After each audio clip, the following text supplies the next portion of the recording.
Chris Coleman wears a bulletproof vest as he enters court for his triple murder trial. Prosecutors say he strangled his wife Sheri and their 2 young sons while they were asleep. And at the small-town courthouse, the star witness arrives. The bodyguard's mistress, Tara. And the mistress wore a promise ring on the stand. Prosecutors introduced the steamy selfies and the X-rated videos to show Coleman had the motive to kill so he could marry Tara. But KTVI investigative reporter Chris Hayes says one video was just too raunchy to show to the jury. There was a very disturbing video, not shown at trial, but you could hear the audio. And Chris is in the shower and doing something for Tara, saying he's never done it for anybody before. And you're listening to the audio, and it in and of itself is horrific. Prosecutors alleged Coleman killed his family because he feared he would lose his job as televangelist Joyce Meyer's bodyguard if he got a divorce. But then they played this pre-taped testimony from Joyce. We have many people that work for us that have been divorced, and a person is not necessarily, do they lose their job because they get a divorce. It wouldn't have been the divorce so much as the immorality. The state says Coleman emailed the threats from his own computer. He claims some mystery man hacked in, but Joyce discounted that too. Did you ever see anybody else use that computer other than the defendant? No. The jury came back and said guilty, guilty, guilty. And when word hit the streets, the estimated 100 people outside the courthouse were cheering. He was hated. He was hated. It was raining. The day of the guilty verdict, it was raining, but people outside were cheering. The judge sentenced Coleman to 3 life terms without parole.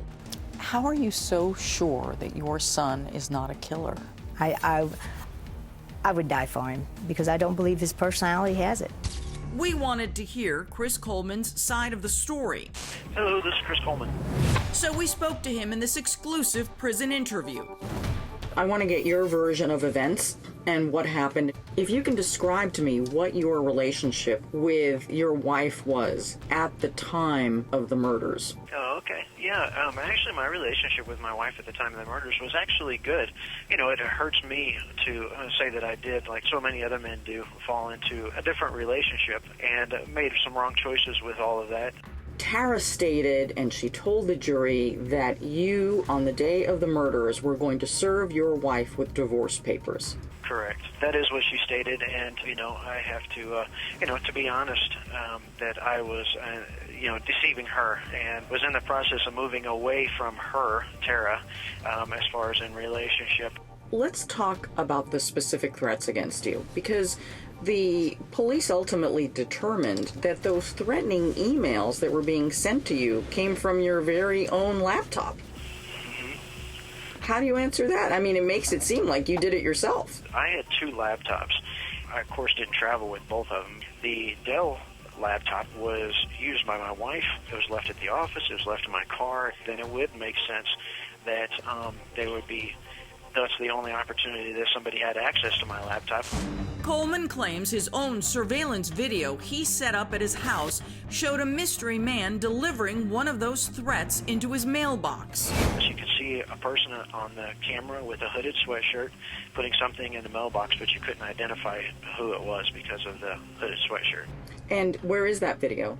I don't have it. I came back home and from Hawaii and asked Sheri about it, and we looked at it, and I seen the same thing she did, and I did not have a means at the time to download it to a DVR and record it. But Chris, again, it's very hard to believe that the head of security for an international figure doesn't know how to download some surveillance video that could be crucial to someone threatening their family. Oh, I'm not saying I didn't know how to do it. That's not the issue. I was still waiting for products and someone part of the system to arrive. Famed pathologist Dr. Michael Bodden concluded that Sheri and the kids were killed before 3 a.m. when Coleman would have been at home. But unbelievably, Coleman said Bodden got the science all wrong. And you left the house before 6 that morning. So how could all of this have taken place without you not knowing about it? As the body has deceased, it's at the body's normal temperature, and then as it cools down to room temperature, the rate that it cools slows down. And so you find that window, and then you work backwards. If you actually use the slowest temperature that was recorded, it actually comes back to 5:47 in the morning is the time of the deceased. 5:47, and you left at 5:45? Yes. Wow. I mean, that's like, you're suggesting that that's like we've got a 2-minute window. No, because nothing of that is what you call precise or exact. Now it's time to ask the key question. Did you kill your wife and your 2 boys because you wanted a life with your mistress? No, absolutely not. I am 100% innocent. If you didn't do it, then who did it? I believe, and I have no doubt whatsoever, it is the person that matches the unknown fingerprints and the unknown footprints and the unknown DNA at the crime scene. Chris, why would someone want to kill your family but not kill you? I've mulled that over in my head a lot. You've been convicted of their murders. Correct. And so, but you still claim you're innocent. Yes, ma'am, I do. If you truly were innocent, why didn't you put on a bigger and stronger defense?